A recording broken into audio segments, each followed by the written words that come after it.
दरम्यान राष्ट्रवादी अजित पवार गटाचे प्रवक्ते व सोलापूर जिल्हाध्यक्ष उमेश पाटील यांनी मात्र कोर्टाच्या निर्णयाचे स्वागत केले आहे। त्यांनी रोहित पवार यांच्या वक्तव्यावर टीका करत नाचता येईना अंगण वाकडे अशी उपमा दिली। उमेश पाटील म्हणाले, रोहित पवार ईव्हीएमवर संशय घेतात, पण ते स्वतः याच ईव्हीएमच्या माध्यमातून विधानसभा निवडणुकीत विजयी झाले आहेत। ईव्हीएम मॅनेज करणे शक्य असते तर भाजप किंवा महायुतीतील कोणालाही प्रचाराची गरज भासली नसती, असा टोमणा उमेश पाटील यांनी लगावला। न्यायालयाच्या निर्णयानंतर सुरू झालेल्या या वादामुळे राज्यात निवडणूक पारदर्शकतेवर नव्याने चर्चा सुरू झाली असून आगामी निकालाकडे सर्वांचे लक्ष लागले आहे।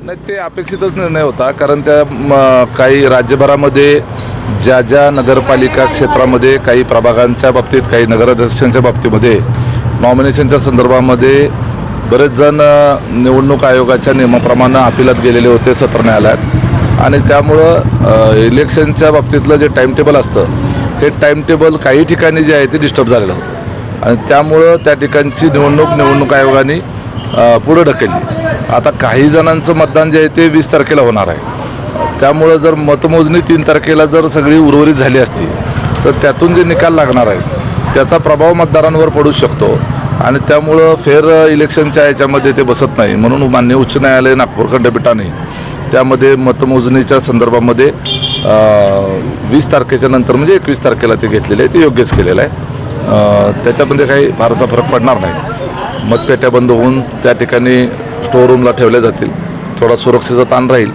परंतु 21 तारखेला जो 3 तारखेला निकाल लागणार आहे तो 21 तारखेला लागणार आहे। नाही, यामध्ये सगळीकडे चांगला प्रतिसाद आहे। आता काय झालं आहे की सत्ताधारी पक्ष याच्यामध्ये असलेले भारतीय जनता पार्टी, राष्ट्रवादी अजितदादा आणि शिवसेना एकनाथ शिंदे या 3 पक्षामध्येच स्पर्धा आहे, आणि तिघही काही ठिकाणी एकत्र तर काही ठिकाणी विरोधात लढत आहेत। त्यामुळं एकूण निवडून येणाऱ्या नगरसेवकांमध्ये 80% हे जे आहेत ते महायुतीचेच कॅन्डिडेट असणार आहेत। निवडणुकीच्या काळामध्ये एकमेकावर टीका टिप्पणी होत असते, शेवटी स्थानिक निवडणूक आहे, आणि स्थानिक निवडणुकीमध्ये स्थानिक प्रश्नांवर चर्चा होते।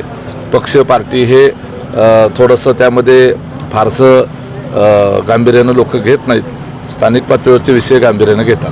नाही, त्याच्यामध्ये कसं आहे की आता हे काही आपल्याला नवीन नाही आहे, लोकसभेच्या वेळेलाही तसं घडतं, विधानसभेच्या वेळेला घडतं। 90% ठिकाणी सगळे व्यवस्थित चालले, 5-10% ठिकाणी शेवटी ती मशीन आहे, थोडंफार त्यामध्ये यंत्र आहे म्हटल्यानंतर थोडं बिघाड वगैरे होणं साहजिक आहे, पण आयोगाच्याकडे शिल्लक मशिनी असतात, तर ताबडतोब त्या ठिकाणी रिप्लेसमेंट करतात, त्या ठिकाणी थोडाफार डिस्टर्बन्स होत असतो। रोहित पवारांनी म्हणजे बाबत त्यांनी संशय निर्माण केलेला आहे। ते ईव्हीएम बाबतचा संशय घेणं म्हणजे मग निवडणुकाच कशाला लढवता ना, मग तुम्ही निवडणुकच लढवू नका। ईव्हीएमवर संशय आहे, तुम्हाला मतदार याद्यांवर संशय आहे, आणि मग तरी पण मग तुम्ही ज्या ठिकाणी निवडून येता त्या ठिकाणी मात्र तुम्ही संशय घेत नाही। तुम्ही कसे निवडून आला मग ईव्हीएममध्ये घोटाळा आहे तर? तुम्ही निवडून येता ना, आता आमच्या इकडे राजू खरे आले नाहीत का निवडून? त्यामुळं असं काही नसतं, हे नाचता येणार अंगण वाकडा असं म्हणल्यासारखं असतं कधी कधी। त्यामुळं ठीक आहे, लोकांच्या मनामध्ये एक नॅरेटिव्ह तयार करण्याच्या करता अशा गोष्टीचा उपयोग होतो, वस्तुस्थिती तशी नाही। आम्हाला समजा असं म्हणूया की भाजपला जर ईव्हीएमच हॅक करायचं आहे, ईव्हीएमच मॅनेज करायचं आहे, ते तरी कशाला प्रचारण हे करत बसतील, एवढं पळापळ करते। ईव्हीएमवरच अवलंबून राहायचं, प्रचारालाच जायचं नाही, असं होत नसतं।